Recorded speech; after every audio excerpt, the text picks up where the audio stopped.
it's a strange time in American politics. It almost seems like the nation is taking a deep breath before a bruising election campaign starts in earnest.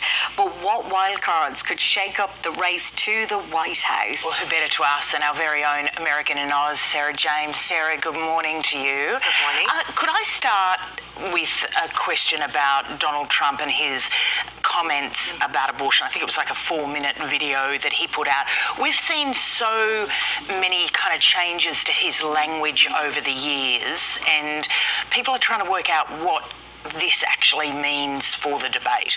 Well, I think it's carefully calibrated, threading the needle, taking credit for appointing 3 U.S. Supreme Court justices who effectively overturned Roe versus Wade, while also saying this really belongs with the states, which is stepping back from putting in a national ban on abortion. So, which is so very different to what he was saying in 2016. Yeah, but as we know, former President Trump is somebody who is completely comfortable changing his mind and changing his position. So it's being seen as a very shrewd political position.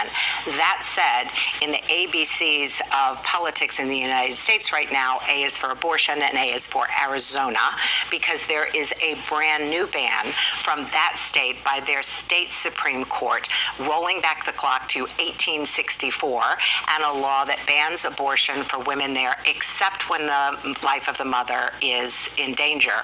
The White House was quick to respond. Let's have a listen to what they said. There are now 21 extreme state abortion bans in effect across the country.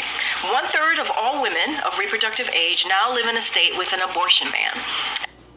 So what you're going to see now is that even though former President Trump is creating a bit of room on either side of his position, this is going to continue to be a significant issue in the U.S. election. And I would also point out that Arizona is one of the states to watch in terms of its importance for the Electoral College, which, of course, we'll be talking about in weeks to come. How does that news from Arizona impact the election campaign, but also pointing to what you say about Donald Trump making room?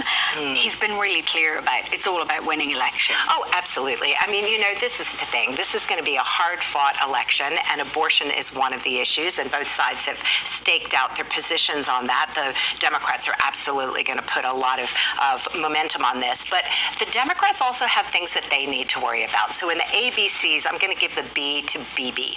Bibi Netanyahu, the Israeli prime minister. We just saw Penny Wong speaking about this. This is really this humanitarian crisis is also in Gaza is also a crisis for Democrats. This is causing them to hemorrhage younger voters.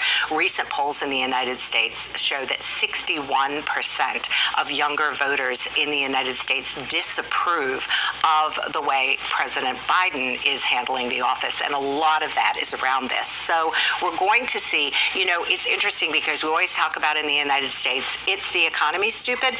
Well, Americans are discerning, and there's lots of things that they look into and that they calculate as they go through elections, and this is one of them. But if both leaders both candidates are unpopular in different scenarios, do you just get the case people don't vote at all? So my C is for wild cards. And one of the wild cards in this one is double haters. And that's what they're being called. Oh, really? That is an actual label in the election this year.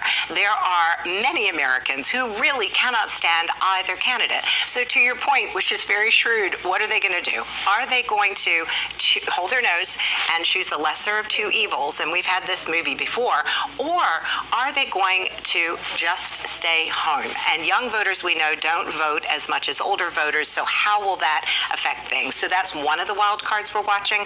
Another wild card is we've got a strong third-party candidate this time in Kennedy, Robert F. Kennedy Jr., and he is definitely, both camps are watching to see who he's likely to draw more votes from. The Democrats are extremely concerned and think he poses more of a risk to Biden. It's going to be so fascinating as the year goes on. Sarah, hey, thanks very much for popping in. Great to see you both. All right. Thank you, Sarah.